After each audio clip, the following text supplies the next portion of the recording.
The population bomb नाम की किताब के लेखक पॉल एलिट्स ने 1968 में लिखा था, जनसंख्या विस्फोट के कारण जगह और संसाधनों की कमी से हिंसा बढ़ेगी और लोगों की जान जाएगी। लेकिन दिल्ली में मामूली बात पर जो हत्या हुई है उससे कई दूसरे सवाल भी पैदा हुए। कानून व्यवस्था पर सवाल है, मर्डर जैसी घटनाओं के न्यू नॉर्मल होते जाने पर सवाल है, छोटी उम्र में दिमाग में पनप रही आपराधिक सोच पर सवाल है। हम दिल्ली में पार्किंग विवाद में मर्डर के पूरे मनोविज्ञान, समाज विज्ञान और कानून के सामने खड़ी चुनौतियों का विश्लेषण करेंगे। लेकिन पहले जान लेते हैं कि दिल्ली में हुआ क्या। हस्बैंड के सीने में उन्होंने खंजर से मारा, थप्पड़ मारे गए, तो यहीं पे खत्म हो गए थे।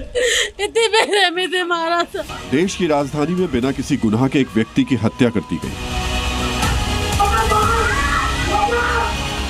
आसिफ कुरैशी रात 11 बजे काम से लौटे थे। उन्होंने पड़ोसी से उनकी स्कूटी अपने गेट से अलग हटाने के लिए कहा।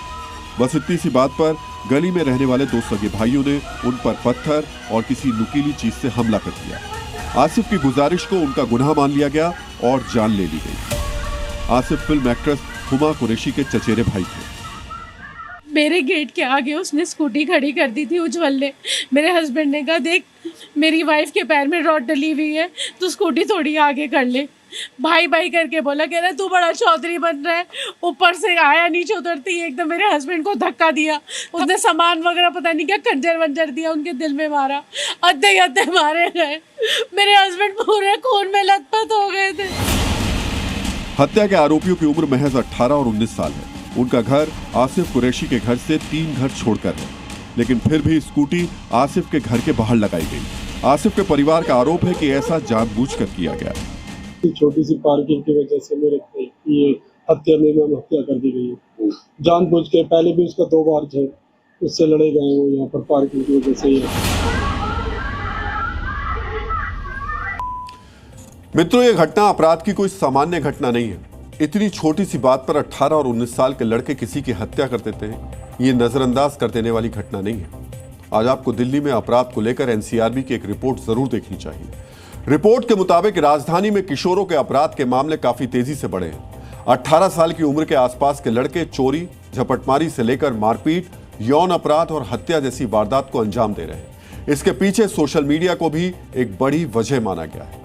दिल्ली पुलिस और एनसीआरबी की रिपोर्ट में यह भी कहा गया है कि जिन बच्चों को पारिवारिक देखरेख कम मिलती है वो गलत राह पकड़ लेते हैं और दिल्ली में किशोरों के अपराध के मामले बाकी महानगरों की तुलना में काफी अधिक हैं। मित्रों, जब इतनी बड़ी घटना हो जाती है तो दिल्ली में अपराध के आंकड़ों पर भी नजर डालना जरूरी हो जाता है। दिल्ली पुलिस के आंकड़ों की माने तो राजधानी में साल 2024 में हत्या की 504 वारदात हुई, जबकि रेप के 2076 केस दर्ज किए गए। डकैती की भी 29 घटनाएं हुई और लूट की 1510 वारदात हुई। मित्रों, एक और बड़ा मुद्दा बड़े शहरों में जगह की कमी का भी है। इसके चलते पार्किंग विवाद और हिंसा की घटनाएं बड़ी तेजी से बढ़ी हैं। आज हम इसका भी विश्लेषण करेंगे। अलग अलग बड़े शहरों की पुलिस रिपोर्ट के मुताबिक 2020 से 2025 के बीच देश के 8 से 10 महानगरों में सिर्फ पार्किंग विवाद में 30 से 40 हत्याएं कर दी गई। इनमें सबसे अधिक राजधानी दिल्ली में 2022 से 2025 के बीच यानी सिर्फ 3 साल में पार्किंग विवाद से जुड़ी 10 से अधिक हत्याएं दर्ज हैं। मुंबई की तंग गलियों में पार्किंग को लेकर अक्सर झगड़े होते हैं। आईटी सिटी बेंगलुरु में भी हाल के वर्षों में पार्किंग को लेकर तनाव बढ़ा है। दार्शनिक और नोबेल विजेता बर्ट्रैंड रसेल ने कहा था, मानवता की समस्या यह है कि हमारे पास आदिम भावनाएं हैं, मध्ययुगीन संस्थाएं हैं और देवताओं जैसी तकनीक है।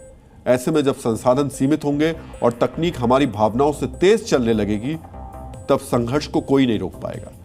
शायद इस कथन में बड़े संघर्ष से लेकर हमारे आसपास बढ़ती हिंसा की वजह छिपी हुई है। संयुक्त राष्ट्र की रिपोर्ट में चेतावनी दी गई है कि विश्व में 2050 तक शहरी आबादी दोगुनी हो जाएगी। सोचिए, हम जिस समस्या की बात कर रहे हैं वो फिर कितनी भयानक हो जाएगी। जी न्यूज़।